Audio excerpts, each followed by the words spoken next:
जोमैटो एक ऐसी कंपनी जिसकी वैल्यूएशन आज $16.5 बिलियन है। पर एक समय था जब इस कंपनी की हालत ऐसी थी कि 6 महीने से ज्यादा इसका मार्केट में टिक पाना मुश्किल ही नहीं बल्कि नामुमकिन था।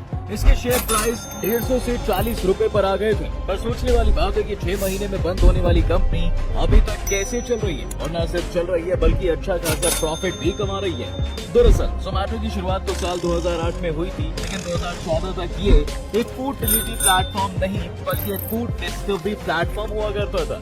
और 2015 तक इस वेबसाइट पर 22 देशों के 1.4 मिलियन रेस्टोरेंट्स लिस्ट हो चुके थे। तब जोमैटो के ओनर दीपेंद्र गोयल ने स्विगी का आइडिया चुराया और फूड डिलीवरी सेक्टर में अपना पहला कदम रखा। और ये बात उन्होंने खुद एक पॉडकास्ट में कही थी। दीपेंद्र ने जब अपना फूड डिलीवरी ऑपरेशन शुरू किया तो उन्होंने देखा कि स्विगी की सोच जोमैटो से कहीं ज्यादा आगे है, क्योंकि वो न सिर्फ अपने कस्टमर्स को रेस्टोरेंट्स की इन्फॉर्मेशन शेयर कर रहा है बल्कि उन्हें door to door food delivery का ऑप्शन भी दे रहा है। इन सभी बातों को देखते हुए स्विगी के एक साल बाद यानी 2015 में जोमैटो ने फूड डिलीवरी सर्विस देना शुरू कर दिया और इसे उसका फायदा भी हुआ। अपने ऑफर्स, डिस्काउंट्स और ग्रेट मार्केटिंग के चलते इस कंपनी ने फाइनेंशियल ईयर 2016 में ग्लोबल 185 करोड़ का रेवेन्यू जनरेट किया।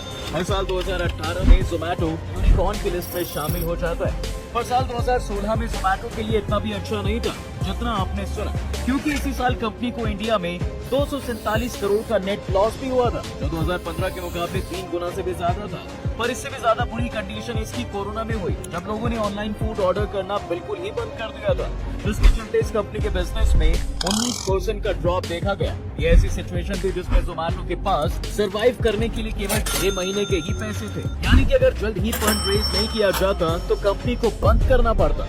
पर कहते हैं जब मुसीबत आती है तो सब तरफ से आती है। ऐसे ही जोमैटो के साथ भी हो रहा था। इससे पहले कि फंड रेज हो पाता, इंडिया चाइना बॉर्डर कॉन्फ्लिक्ट शुरू हो गया, जिसकी वजह से फंड रेज करने में मुश्किल हो गई। अब आप सोच रहे होंगे इंडिया चाइना कॉन्फ्लिक्ट से जोमैटो का क्या लेना देना। बता दें कि चीन की एंड फाइनेंशियल कंपनी ने जोमैटो में पहले से इन्वेस्ट कर रखा था और वो दोबारा से $150 मिलियन और इन्वेस्ट करने वाली थी, लेकिन तभी सेफ्टी रीजंस की वजह से इंडियन गवर्नमेंट ने एफडीआई रूल्स टाइट कर दिए, जिसके चलते किसी चाइनीज इन्वेस्टर को इंडिया में पैसे इन्वेस्ट करने से पहले इंडियन गवर्नमेंट से परमिशन लेनी पड़ती। इसलिए एंड फाइनेंशियल ने इसमें इन्वेस्ट करने से ही मना कर दिया।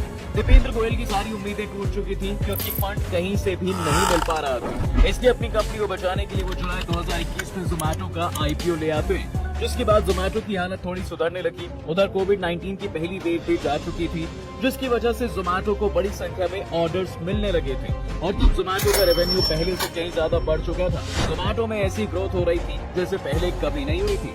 हालांकि इसके और भी कई रीजन थे। आपको बता दें जोमैटो ने अपना आईपीओ लॉन्च किया तो 38 टाइम्स ओवर सब्सक्राइब हो चुका था और पहले ही दिन इसके शेयर प्राइस में 65% की उछाल आई थी। पर ये ग्रोथ ज्यादा वक्त तक टिक नहीं पाई, जिसकी वजह से कुछ समय बाद जोमैटो के शेयर प्राइस लगातार नीचे गिरने लगे। इसके कई रीजन थे, जिसमें से एक रीजन स्विगी भी था, क्योंकि उसने मार्केट को डिसरप्ट कर रखा था। अभी इन सब के बीच रशिया यूक्रेन वॉर भी शुरू हो गई थी, जिसकी वजह से स्टॉक मार्केट में ऐसा उतार चढ़ाव आया कि कई फॉरेन इन्वेस्टर्स ने इंडियन मार्केट से एग्जिट ले ली और इसका सीधा असर जोमैटो पर पड़ता है। ऐसे में जोमैटो ने ब्लिंकिट को अक्वायर करने का डिसीजन लिया। हालांकि उनके इस डिसीजन से इन्वेस्टर्स काफी नाराज हुए, जिसके चलते टाइगर ग्लोबल एंड सेक्वा जैसे वेंचर कैपिटल फंड्स ने जोमैटो में मौजूद अपने आधे शेयर खरीद लिए, जिसका असर जोमैटो के स्टॉक प्राइस पर पड़ा। लेकिन इन सब के बावजूद भी दीपेंद्र गोयल अपने निर्णय पर टिके रहे और तब जोमैटो की कंडीशन इतनी बुरी हो गई कि इसके शेयर प्राइस 150 से 40 रुपए पर आ गए। जोमैटो की मार्केट वैल्यू 6 महीने के अंदर 70% तक कम हो चुकी थी। ऐसे में सारी प्रॉब्लम्स को देखते हुए जोमैटो ने 225 शहरों में अपने ऑपरेशन का हमेशा के लिए बंद कर दिया। पर हैरानी की बात तो ये थी कि ऐसा करने के बाद भी जोमैटो की ग्रॉस ऑर्डर वैल्यू बढ़ रही थी, और ऐसा इसलिए क्योंकि जोमैटो उन लोकेशंस पर ज्यादा फोकस करने लगा जहां से कंपनी को मैक्सिमम प्रॉफिट आ रहा था, जिसके चलते उसने अपने 150 एम्प्लॉइज का ले ऑफ कर दिया था। साथ ही अपना कमीशन 27% से बढ़ाकर 33% कर दिया।